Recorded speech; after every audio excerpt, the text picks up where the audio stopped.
Broadcasting from the KC Coyote Studios, you're listening to The Great American Sports Show on 102.7 KPGZ, the most comprehensive and hard-hitting sports hour in the KC Metro. And now, here are your hosts, the Outsiders, Clint Schweitzer and Noah Groniger. And we are off and running here on the Great American Sports Show on 102.7 FM. Your host, Noah Groniger, here with Clint Schweitzer. Clint, we've got a lot to talk about today. We've got the Super Bowl coming up tomorrow between the New England Patriots and Philadelphia Eagles, and a big trade happened this past week. The Kansas City Chiefs sent Alex Smith to the Washington Redskins for their most promising defender, second-year cornerback Kendall Fuller, and a third-round pick. We've got to talk all that and more with our three huge guests today, a big lineup. Indeed it is, Noah, and it is great to be back on the airwaves. The Great American Sports Show coming at you every Saturday morning here at 10 a.m. on 102.7, bringing you national caliber guests each and every week, my friend. This week, we're going to be getting into the Super Bowl with none other than former Patriot great, three-time Pro Bowler Drew Bledsoe is going to be joining us in the third segment. Coming up in just a little bit, NFL.com's Jeffri Chadiha to talk more about that Alex Smith trade that you referenced and what this means for the Chiefs going forward. And then in our second segment, we're going to be talking with former Mizzou basketball player Jarrett Sutton, and we're going to be talking some SEC hoops. Loaded show. A lot of these great analysts. A little of us. That's how we like it here on the Great American Sports Show. We like to bring in the people that know their stuff. We have them here every week. That's what this show's about. And we hope you guys enjoy it. And we hope to bring this quality content to you every Saturday morning. Absolutely. We're loaded. We're ready to go. And Clint, I got to get your thoughts on this Alex Smith trade. That's where we're going to start here today. The big trade that was announced, overshadowing the Super Bowl between the Patriots and Eagles. We all know Tom Brady's going to take that down. So let's get into this trade. Alex Smith sent to the Redskins. Your thoughts? I think it works out for everybody. We're going to ask Jeffri Chadiha his thoughts coming up here. But look at this.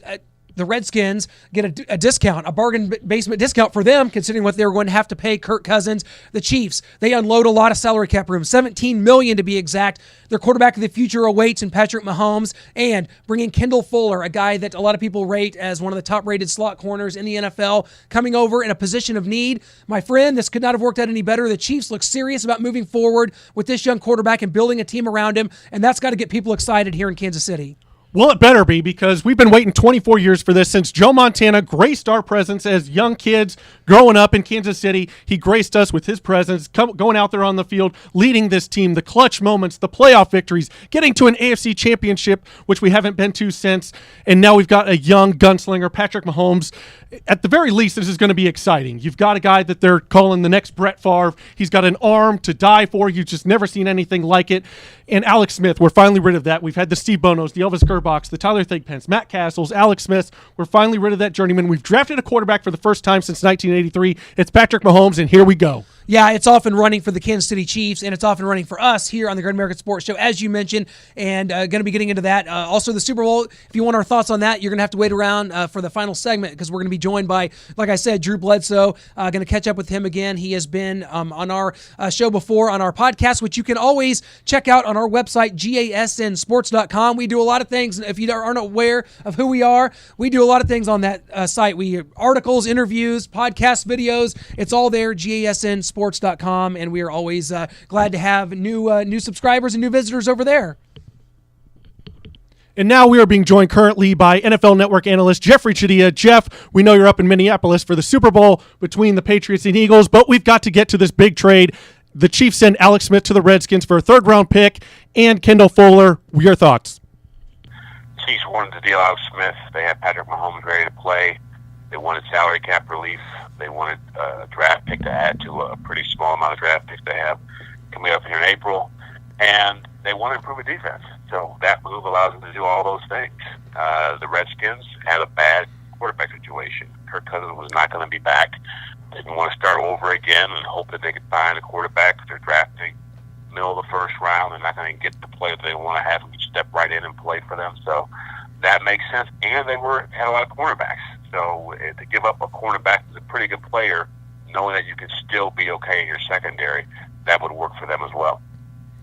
Well, Jeff, how good of a fit is this for Alex Smith? He's had good ownership, good coaches, just solid defense, special teams, skill players, offensive line with the 49ers and the Kansas City Chiefs, and now he goes to a team run by Dan Snyder, coached by Jay Gruden, no skill players. What is he getting into here? Well, what he's getting into is $94 million.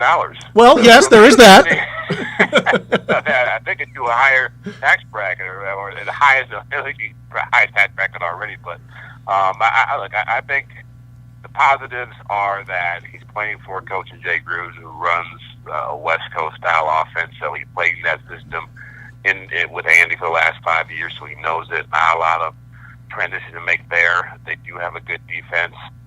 You're right, the offense has been hit with injuries on the offensive line, and the skill positions are not that great, but I'm sure they're going to try to beef those things up. In many ways, they're probably going to ask him to play the kind of football he played during his first 4 years in Kansas City, which is to manage the game, play to the defense, not make a lot of mistakes. And if he's asked to do those things, I'm pretty sure Alex Smith will be fine. What is the expectations for Kansas City here? To me, it's a statement that Patrick Mahomes is ready to continue this, keep this thing rolling. The Chiefs have a lot of good skill position players. You're returning the NFL's leading rusher in Kareem Hunt, Travis Kelce, a really good team, and obviously a defense that needs to improve. What are the expectations, though? Is it with a quarterback that's going to be starting his first season? Are you looking at a Chiefs team that might take a step back, or should the expectation be, hey, let's keep this ball rolling? We've won the division twice in a row, and why not keep that train rolling? I don't think they would be playing Patrick Mahomes. They thought they were going to take a step back. And I think taking a step back would mean he wouldn't be ready to play at the level they expect him to play at. So, yes, I do think the mindset is let's keep the ball rolling, let's stay competitive, let's pursue a championship here. That doesn't mean he's got to beat Tom Brady or Aaron Rodgers. But as you just said, the supporting cast is there with great receivers, a really good running back, an offensive line that I think needs to be more physical, more consistent, but I think it's a good unit, a solid unit, and the defense needs to be better. But, I think they did as much as they could do to prepare Patrick Mahomes to play in the NFL. He had a year to sit behind Alex Smith. He had a chance to watch a team compete for a championship, win the division.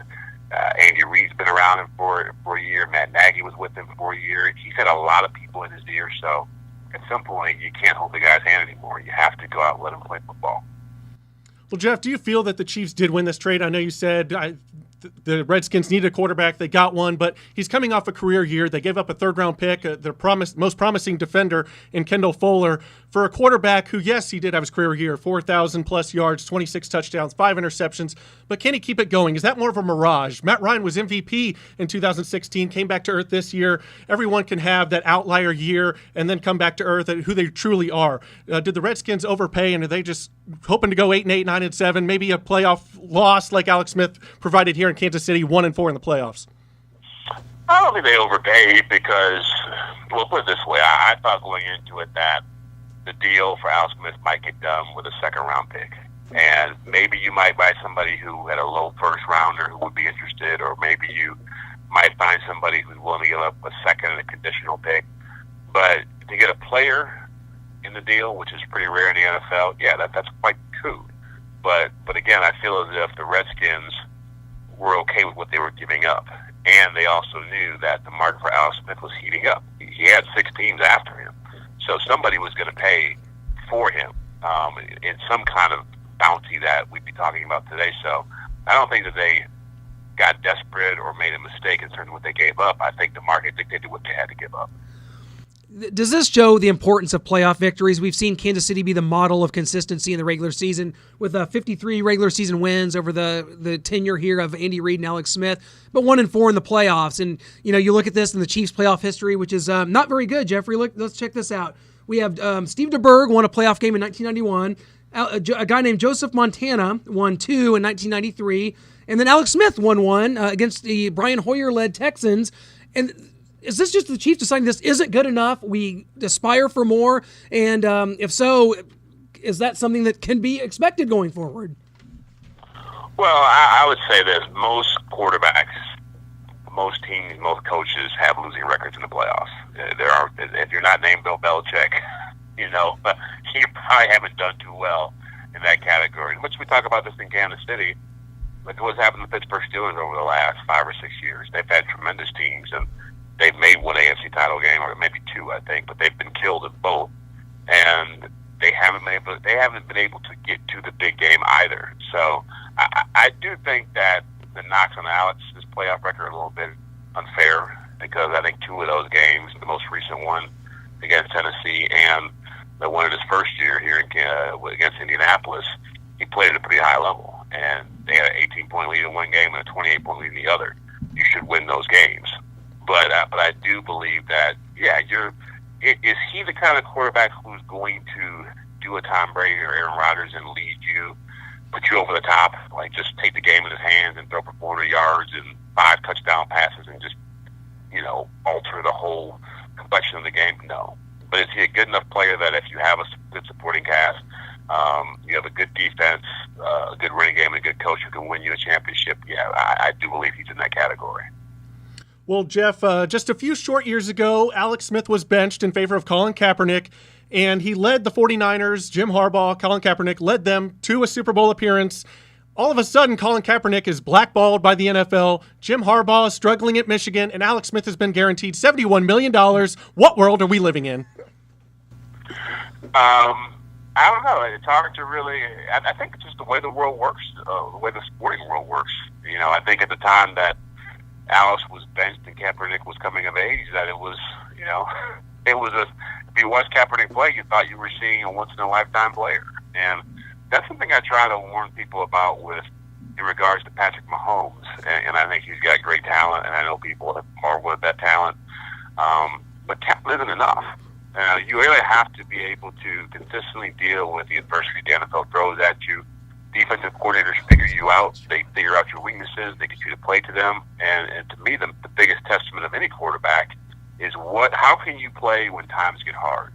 What are you going to do when you fall on your face, when you're slumping, when people are all over you? And that's something that I give Alex Smith great credit for, and why I think I respect him so much. It's because he had to go through 6 years of hell to become a really successful NFL quarterback.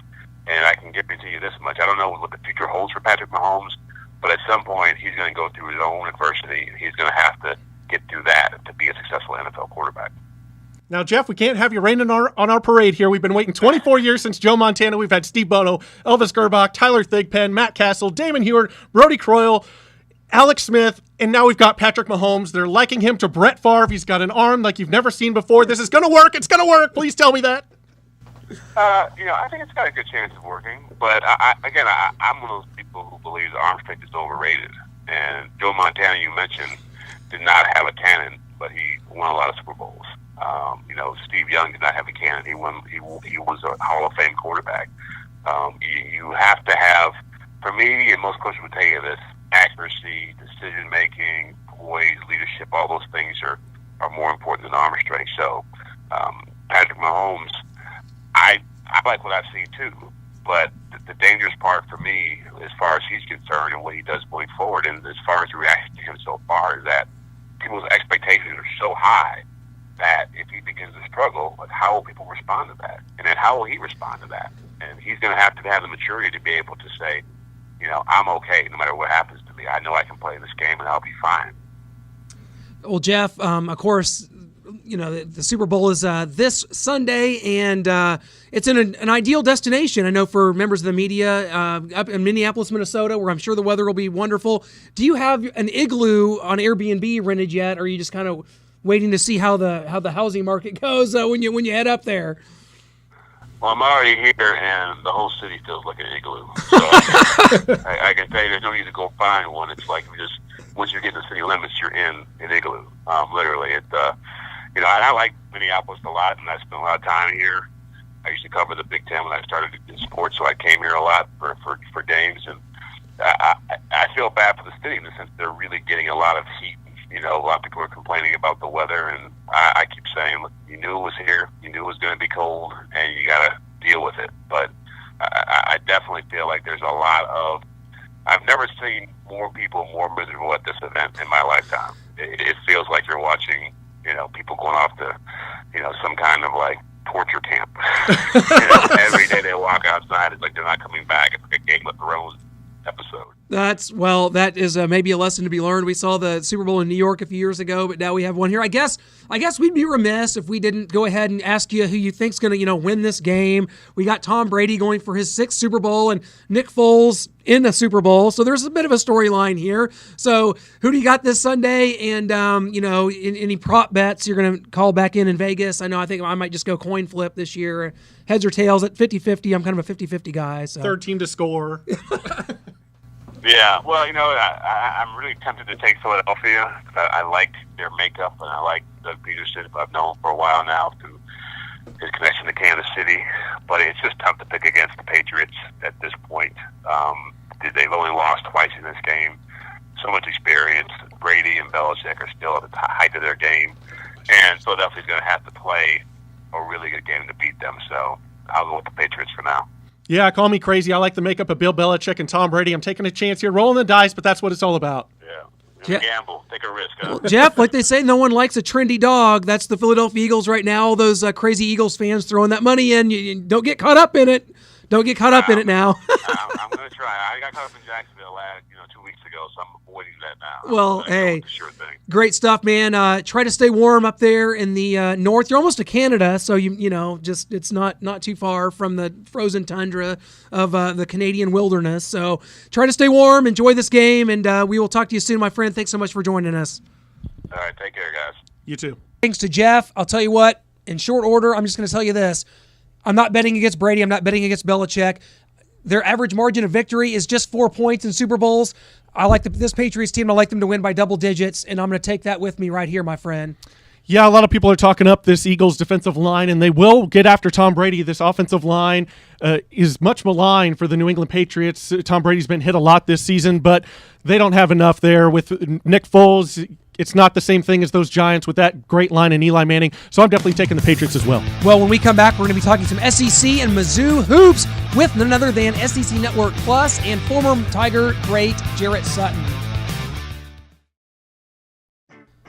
Welcome back to the Great American Sports Show here on 102.7, and it is our pleasure to welcome Jarrett Sutton to the show, talking some Mizzou and SEC hoops. Tell you what, Jarrett, big win for Mizzou on Monday night, taking down Alabama in Tuscaloosa. A win not a lot of people expected. Amazing what happens when a big man like Jeremiah Tillman's able to stay on the floor in the second half and really impact a game. Yeah, it did. Jeremiah is someone Mizzou needs to be productive and stay on the floor. For them to have a chance at making a run at the NCAA tournament. I think last night was a huge win for them to keep those hopes alive. Keeps a lot of doors open for Mizzou, and especially with the play they're getting out of Cassius Roberts and how he shot the ball and how he led, I thought last night was really important. You got to have multiple pieces, and I feel like with Jeremiah, if he can be productive and assert himself on the offensive end like we saw last night, that's going to open up so many other opportunities for Missouri on the offensive end, which is where they've struggled over the last few weeks. But if they can continue to get consistent play from Jordan Barnett, I thought offensively he struggled a little bit, but I thought he was really good defensively at a productive plus minus, which is always good, which means that he's defending and doing other things to help his team win. I thought Jonte had a great game. Jonte's not a back to the basket big man yet. He's not ready for that, but can bring a lot of different versatility, things that really help this team win, as opposed to scoring the ball, defending, blocking shots, passing. I thought he made a couple of great passes in the game last night. So all in all, a great win for Missouri. They beat a team on the road, an Alabama team that beat Oklahoma. Alabama was in the NCAA tournament as of yesterday as an 8 or 9 seed. And Missouri does it with 8 scholarship players, and 5 guys were returners from last year. So I think it speaks to just what Cuonzo Martin is doing as the head coach of Missouri. Well, Jarrett, you had a tweet last night talking about the horrific officiating in college basketball, but not just last night with 44 fouls in 40 minutes, but in the game altogether. You hear a lot of fans say that, but from a former player's perspective, what are you specifically seeing out there on the court that has you calling it unwatchable? Well, I think for me, the frustration has just kind of boiled over the last few years. Yes, it's something I thought about last year. I scout a lot, so I watch a lot of games from Big 12 to SEC to Pac-12 to ACC. Some leagues are better than others, but I had a chance to be at the Florida game live, and I'm not big on booing. I'm not big on barking at officials, because I know there's a human element of it. It's a tough position to be in. It's a tough job as an official. They're compensated well. My issue is that they officiate too many games.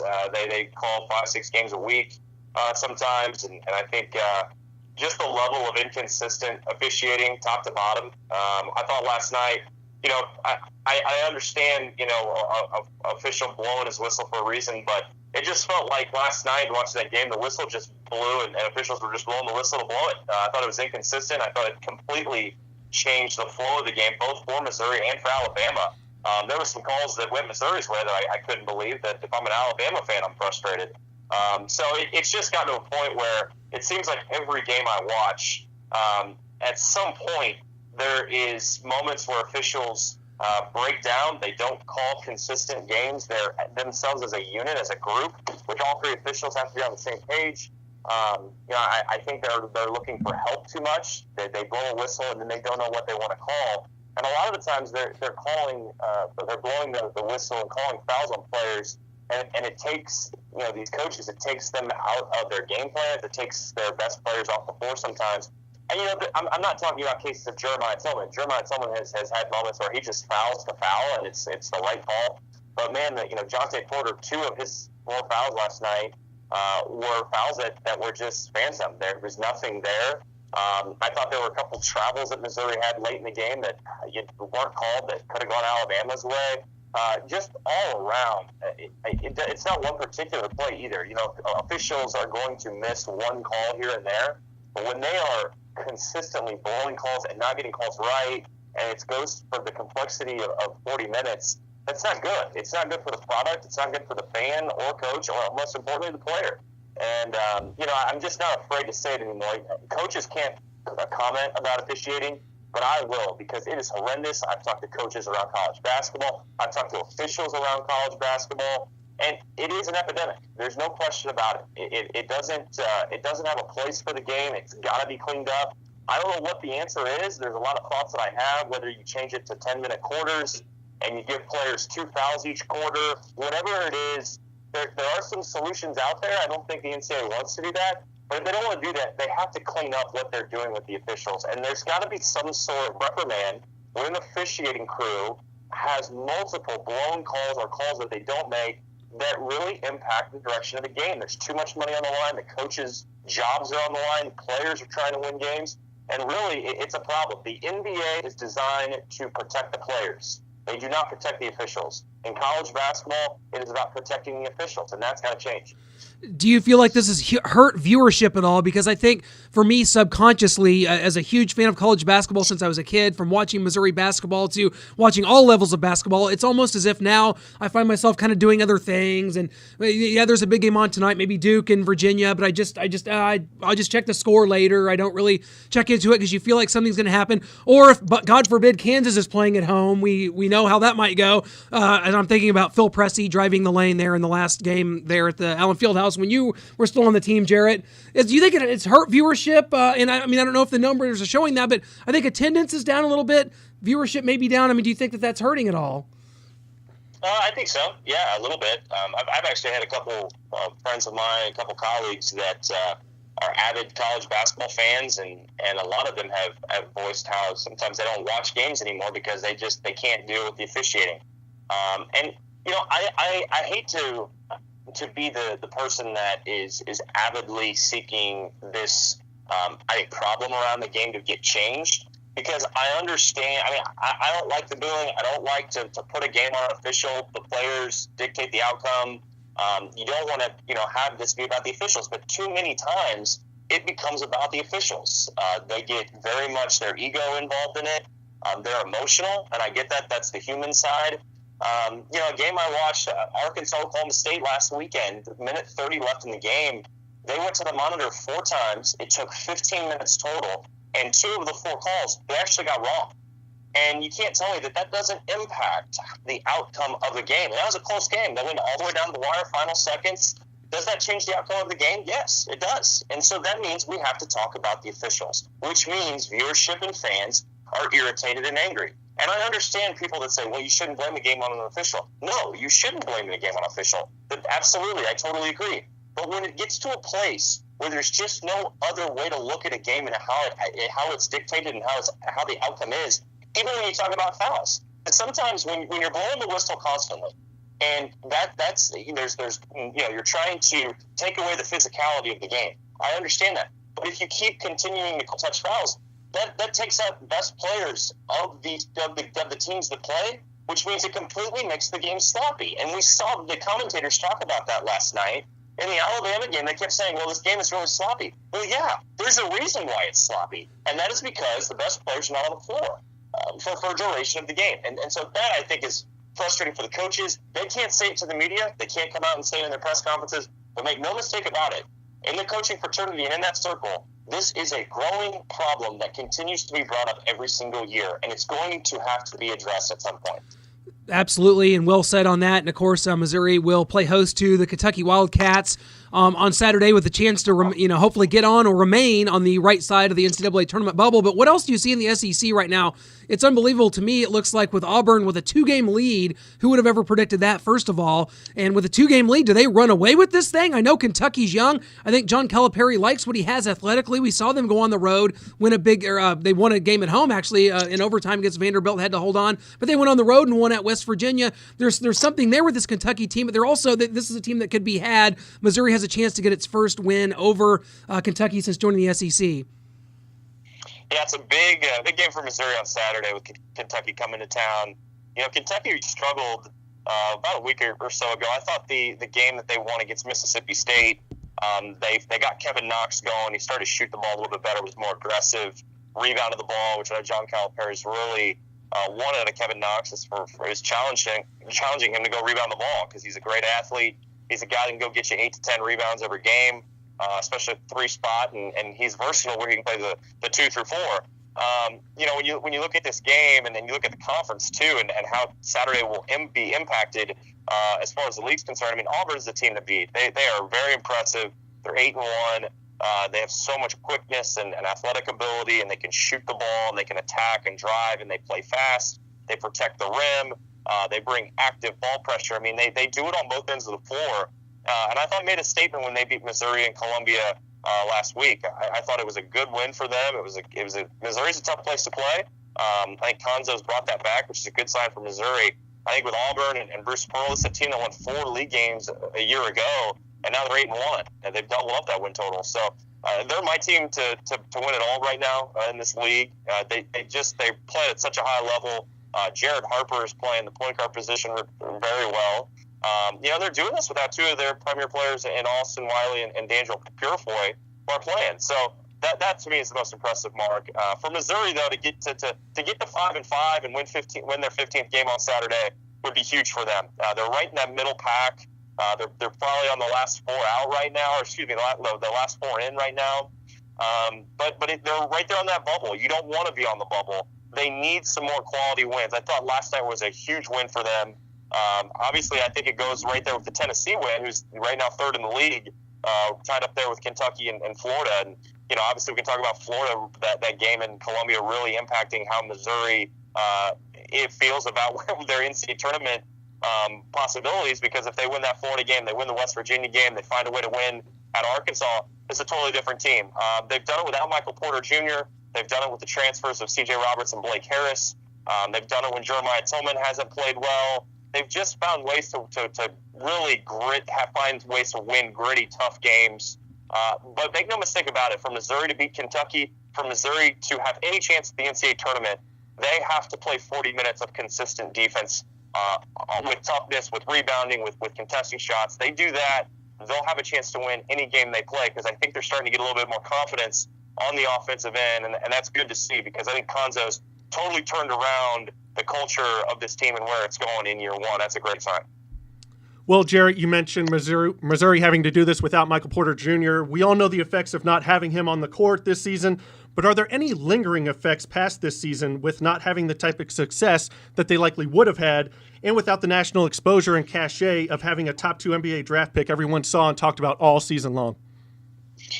Well, I would look at it as I think the fact that Michael Porter Jr. signed to Missouri, and the reality is we got a lot of good players from that. And even if he doesn't play a second in a Missouri uniform moving forward, it's still gonna help this program in big ways, I think, because you got a guy from Columbia that lived in Columbia, committed to Missouri. Now he's going to go off to the NBA and have a productive career and be a top 5 pick and probably be an organization-changing type player. He's an elite-level talent. But the reality is he will always be connected to Missouri, and his dad's there, Jonte's there. I think Jonte's going to be an NBA player. So I think it automatically helps you from a recruiting standpoint. And you finally have a guy that is going to be a top-tier talent, a top-tier pick in the NBA that's going to be attached to your program. That's a great sign. The Missouri needs something like that, and they're going to get that with Michael. They might get that with Jonte, too, down the road. I think Jonte's got a chance to be really special. He hasn't even skimmed the surface of how good he's going to be.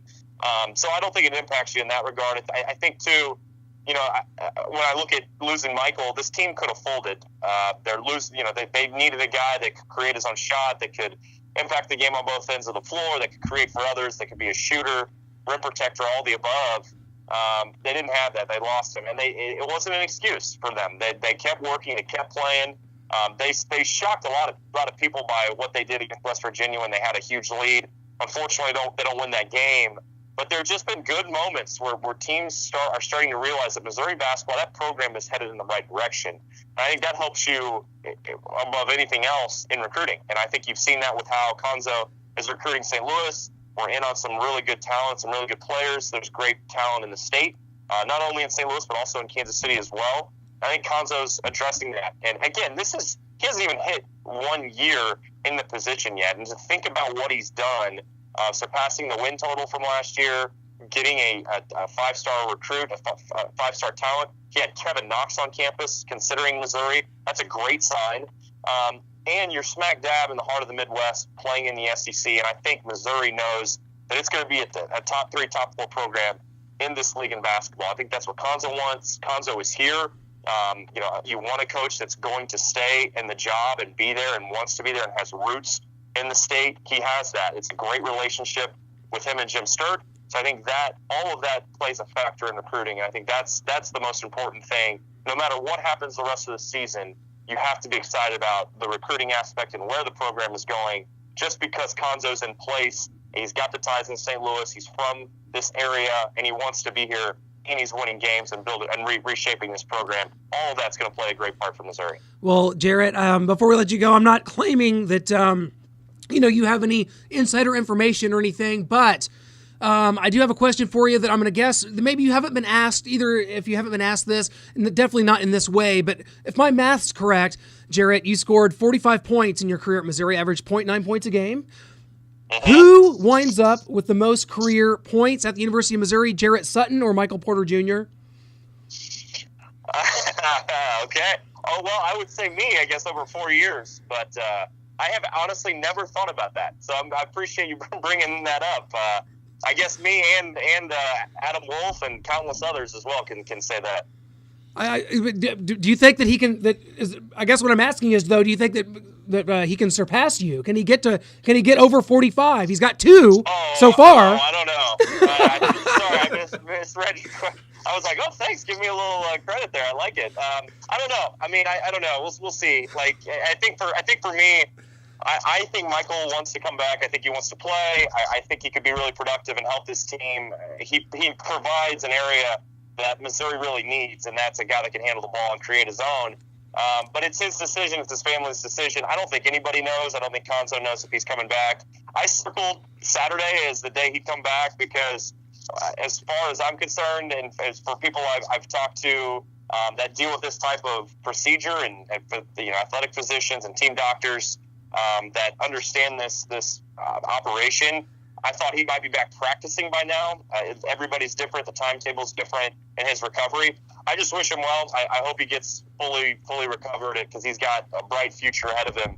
But I'm not there yet where I'm ruling him out the rest of the season. If that was the case, Missouri would have said it and come out publicly and said that he wouldn't play. I think they're keeping the door open because at some point it is going to be his decision if he wants to play. If it is late February and he's still not back and he still hasn't been cleared, there's no reason for him to play at that point. So we'll see. Time will tell. But I think we'll find a decision probably in the next couple weeks. Hey, Jarrett, great stuff as always, my friend. Thanks so much for joining us here. Let's catch up again down the road, see what Missouri can do in this game on Saturday. Thank you so much again, my friend, and best of luck going forward. See what this team can do, man. Should be fun. Thank you. Thanks for having me, guys. Always a pleasure. Big thanks to Jarrett Sutton for joining us here, talking some SEC hoops. And when we come back, Noah, we're going to be talking with none other than former 3-time Pro Bowl quarterback for the New England Patriots, Drew Bledsoe, going to be joining us right here to talk some Super Bowl, talk about double back wines, talk about his career in the NFL. Join us when we come back here on 102.7 KPGZ. And welcome back to the Great American Sports Show here on 102.7 FM. And we're currently being joined by former 3-time Pro Bowl quarterback for the New England Patriots, Drew Bledsoe. Well, Drew, you were an honorary captain for the Patriots AFC Championship game against the Jaguars. How did that come about, and what was the experience like going back to New England and seeing a now 40-year-old Tom Brady come back to win as he's headed to his now 8th Super Bowl? You know, it was really fun. I go back at least once, usually twice a year back there. Robert Kraft has continued to be a good friend and been really kind to me. So I actually got to hand on the trophy. I think it was back in 2011 also. But it's always fun to go back. The fans out there, the fans that are a little bit older that were around in the 90s. They really appreciate those teams that I was a part of back in the 90s, because we went from being, fairly insignificant and not very relevant in the NFL to being, a contender in that time frame. And then obviously from there, they've gone on to become the greatest franchise in professional sports. But the fans that remember the bad times are really appreciative when some of us that played in the 90s go back there. Well, Drew, you as well also beat the Jaguars to go to the Super Bowl back in 1996. You beat the Jags 20-6. Otis Smith with a late fumble return to put the game away. Well, Brady had to have a big comeback just to skate by those Jags 24-20. So who did it better, Tom Brady or Drew Bledsoe? Well, obviously it was me. Yes, of course, we agree. But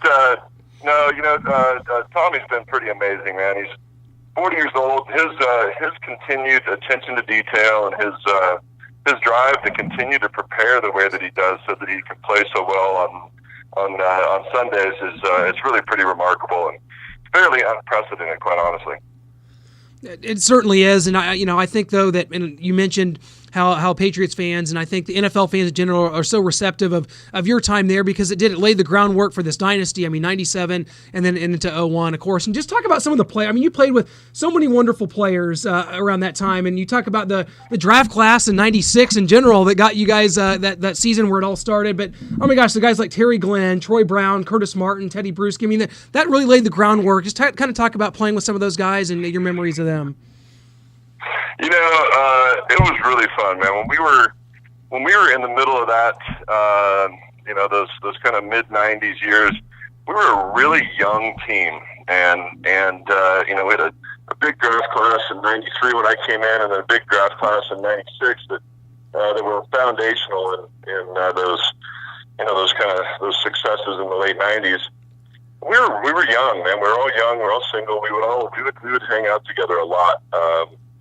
With a large group of teammates, made it a lot of fun. It wasn't so much the big business of professional football at that point. It was more of a collegiate type of atmosphere where we were just good buddies, and that made it a lot of fun when we started to have success.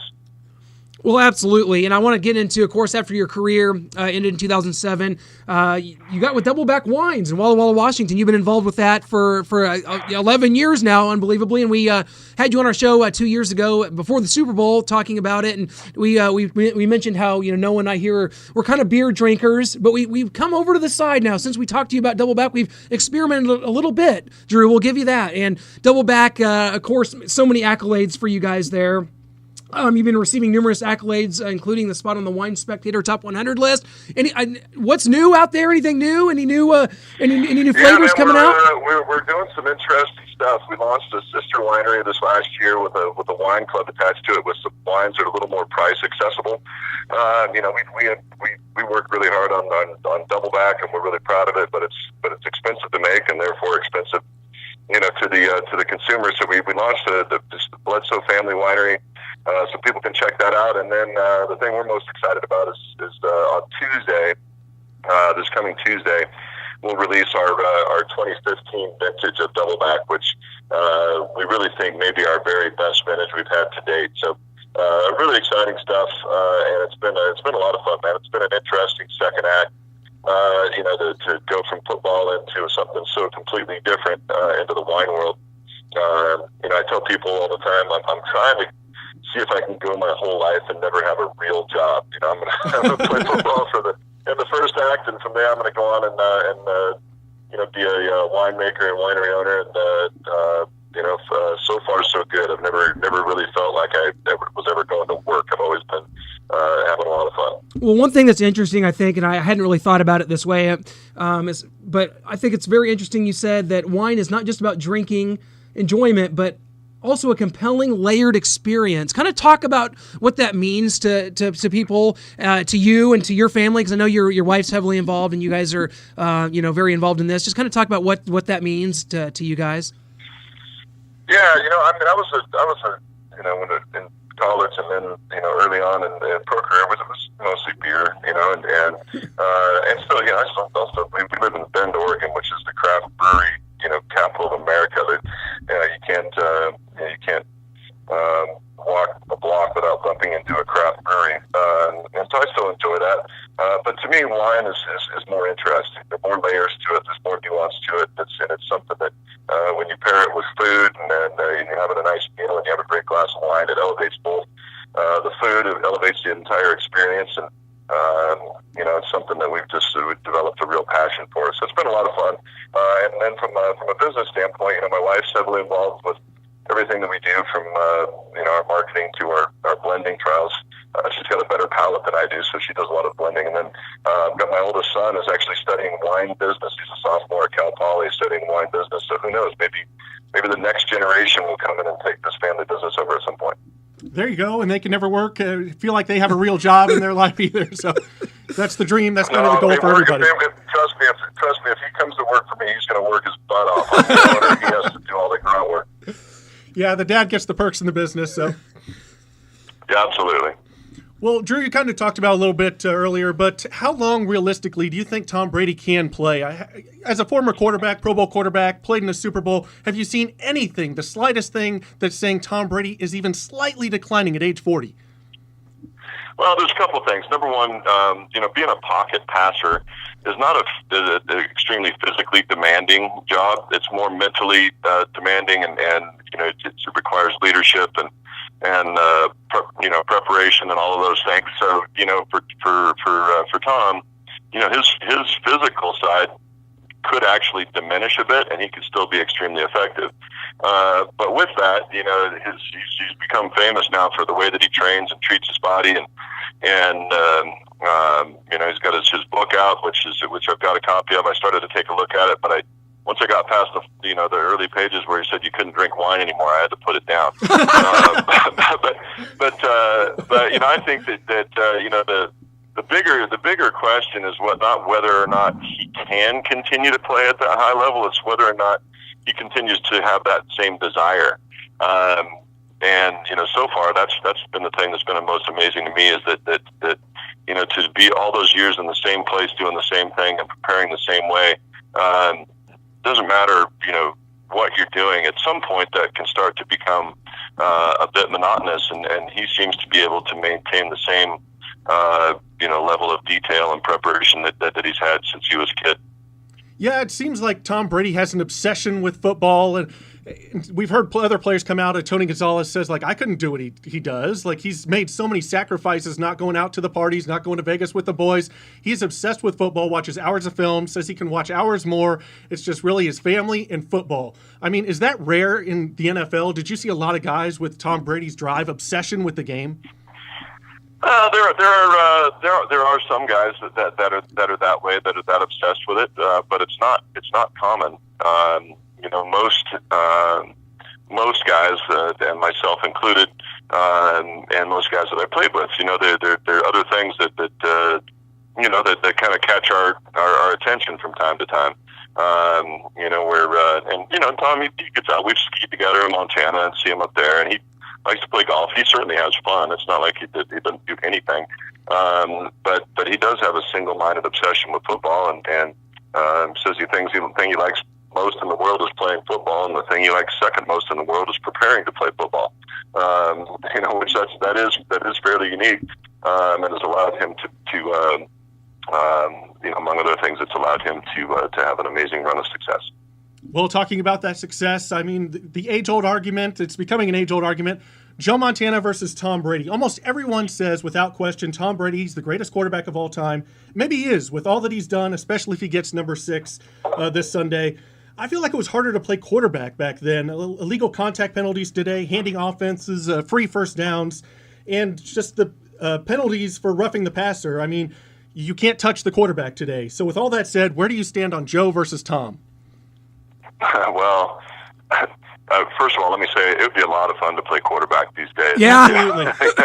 You might as well just wrap them in bubble tape and put them out there, man. These guys. But it's I'm happy that they've done it because I'm a football fan, and when I turn on the TV, I want to watch Tom Brady. I want to watch Drew Brees. I want to watch Aaron Rodgers. I want to watch these great quarterbacks play. And changing the rules to keep those guys on the field, it's better for the fans, better for the business, and better all around. And it's just a heck of a lot more fun. That being said, man, back in the day, man, they tried to kill us. If you're going to stay on the field, you're going to have to play hurt a little bit more often. But in terms of, Tommy's accomplishments, there's no questioning that he's probably going to end up being the most accomplished quarterback and have the biggest resume at the end of it. But he's also, and he would readily acknowledge this, he's been a part of an organization that from the top down is amazingly unique and has allowed them to stay at the top of the game. So he's been the beneficiary of that. To me, the guys that if you're going to talk about who was the best player, you got to look at guys that made the biggest impact on their team. The couple guys that jump out immediately to me, Elway. You look at what he did. A lot of times, Dan Reeves would just try to keep the game close until the last few minutes. He'd make John go try and win it in the last couple. They never tried to play with a lead, which I know frustrated John. But watching him play, I think he took more on himself and made more of an impact for his team. Personally, in spite of sometimes being somewhat handicapped by the way they approached it and the players he had with them. Well, yeah, you mentioned how you would like to play during today with today's rules, but what about Dan Marino, age 23, his second year in the league, 1984, throws 48 touchdowns. What would that number be today? Oh, geez, man. Well, it's sort of, it's almost, Ruthian. It's almost like Babe Ruth, where it was so outlandish what he did that year relative to what had been done in the past. That was in an era where throwing for 4,000 yards was almost unheard of, and he threw for 5,000 yards that season. Throwing for 20-something touchdowns was a lot, and he threw for 48 touchdowns that year. So, it was really remarkable, and I love Danny. He's maybe my all-time favorite in terms of watching somebody play. Just the way that he threw the ball and that quick release and the strong arm and his anticipation. I absolutely love Danny Marino, and you look at what happened with him though.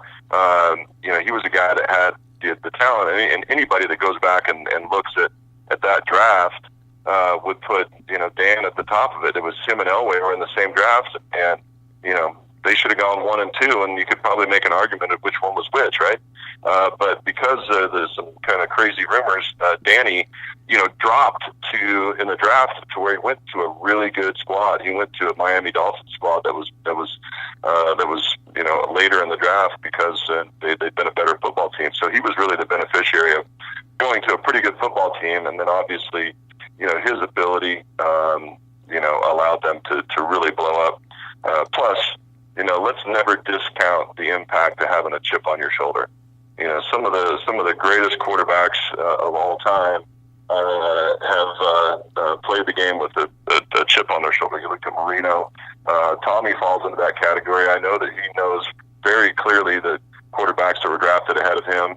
Aaron Rodgers, has a fairly significant chip on his shoulder, and always has. So there's no discounting the impact of a guy being a little pissed off with where he fell in the draft. Yeah. I've always wanted to ask a great quarterback this question. Two of the most pure passers this league has ever seen, Warren Moon and Dan Marino. Who threw the prettier ball? I actually can tell you unequivocally that Warren Moon threw the prettier ball. Wow. Danny, I love watching him throw, but we would go down to the quarterback challenge every year, which was really fun. All the quarterbacks got to hang out together, and we'd go throw the ball around, throw at targets, and do all that stuff. And Warren Moon, he seemed every single time he released the ball, it was a perfect spiral. It never even wiggled, and he took it so seriously. He was really meticulous about how he cut his fingernail on his index finger on his right hand, so that fingernail would come off and the ball would bend just right. So, all due respect to every other great quarterback that's played the game, Warren Moon threw the prettiest ball of anybody. Well, you talk about getting the chance to play today. I know your son redshirted there at Washington State. And talk about playing today. How would you like to be in his shoes playing in a Mike Leach offense? You talk about some numbers. I mean, that's not a bad place to be, is it, right now? Yeah, John's doing well up there. He'll be battling out this spring and see if he can find his way on the field. But yeah, man, you go to that offense, you're going to sling it all over the yard. They're in college. I think I threw it 50 times, maybe once, but that's kind of what they average. They'll throw it at least 50 times a game. It's pretty crazy, and it would be a really fun offense to be a quarterback in for sure. Absolutely, Drew. Well, I tell you what, we can't thank you enough for spending time with us today and talking to us about all the goings on. And of course, we have the Super Bowl game itself coming up on Sunday. I guess we have to hold your feet to the fire with a prediction. So, Drew, what do you got? I know you're going to be enjoying some Bledsoe family wine, maybe a couple Chardonnays. For me, it'll be the Cabernet from Double Back. But what are you going to be enjoying this weekend, and who do you got in the game? We're gonna crack a couple bottles of family wines. It's our red blend. It's kind of a tailgate wine. Works pretty well in that situation. And then in terms of the game, it was really interesting. My buddies and I went back and looked at the Patriots, their Super Bowl history here for a while going back. Almost every Super Bowl game that they've played in has been decided by exactly 4 points. Yep. Except for last year, which was a 6-point ball game, but that was an overtime game. So with that in mind, we look at it like if I'm really not a gambler, but if you're going to gamble on the game, I would say the Patriots probably win the game, but it's probably going to be a close one. It looks like the Eagles are like 5 or 6 point underdogs. So you might want to, if you were going to gamble, you take the Eagles with the points, but just know that the Patriots are probably going to win. All right, the life savings is going on it, Drew. I'm holding you responsible. Yep. If it doesn't go that way, make sure you lose my phone number. When it comes to gambling advice, I am almost always wrong. As a matter of fact, the best advice I could give anybody is that if you see me recommend something from a gambling standpoint, take the other side of the bet, and you're probably going to be just fine. Hey, boy, the bet's already been made. I'm in trouble here. Noted, my friend. Well, thank you so much. Good. Best luck to your son, John, at Washington State. We're definitely going to be watching him going forward. Thanks so much for everything you do, guys. Doubleback.com. That is a website you can order online, I assume, and ship right out from anywhere in the country, I'm assuming, Drew. It'll be available on Tuesday. The last minute sold out in a couple months. This one's going to go even faster. So if you want some, you got to jump in quick. I'm on there, my friend. Thank you so much. Best of luck and enjoy the game on Sunday. Thanks, guys. Huge thanks to Drew Bledsoe for joining us, talking about his career, Double Back Wines, and the Super Bowl coming up. Of course, he was a part of that initial Patriots team that went to the Super Bowl in '97 and really laid the groundwork for where this is today. Of course, it was a big part of the 0-1 team before Tom Brady took over for most of that season, and then Drew came back for the AFC Championship game to help get them there. And now Drew Bledsoe, here he is. What a great guy. Classy dude. And now he's doing this wine thing. Still loves football, of course. And it was great to have him. Yeah, I remember growing up being a huge Drew Bledsoe fan. Those great Patriot teams before, the great Patriot teams with Tom Brady. But before that, Drew Bledsoe, Ben Coates, Sam Gash, Terry Glenn, just Chris Slade, some of those greats you remember from that Super Bowl team that went up against Green Bay Packers and fell just short against Brett Favre, Andre Rison, Reggie White. But great to hear from Drew. He was honorary captain in the game against Jacksonville in the AFC Championship game. And just seeing him there on the stage with Tom Brady, they have a good relationship. Even though Tom did take his job, Drew moved on, went to the Cowboys and the Buffalo Bills, and finished out his career on a high note. Definitely did. 3-time Pro Bowler. I think an underappreciated quarterback in the annals of NFL history, and it was great. Just what a show, guys. We thank you so much for joining us here on 102.7. Cannot thank our guests enough. Jeffri Chadiha from NFL.com, Jarrett Sutton, Drew Bledsoe. That's the way we wanted to start this off here on 102.7. That's very important for us to bring the analysts, the experts, the current players to you. That's exactly how we do things here on the Great American Sports Show, and it has been a pleasure so far to get things off and running here. Yes, it absolutely is. We can't thank you all enough for listening, tuning in. And if you liked what you heard here today, you're definitely going to have to stay tuned for next week. If you're a Chiefs fan, if you're a fan from the era in the 90s, definitely we've got a special one for you. I know you all remember that 1995 playoff game. The Indianapolis Colts come into Arrowhead, and they downed us 10-7. 3 turnovers by Steve Bono, 3 missed field goals by a kicker who will not be named. That name will not be mentioned on Airways. Or will it? Stay tuned next week because we have a big guest for you.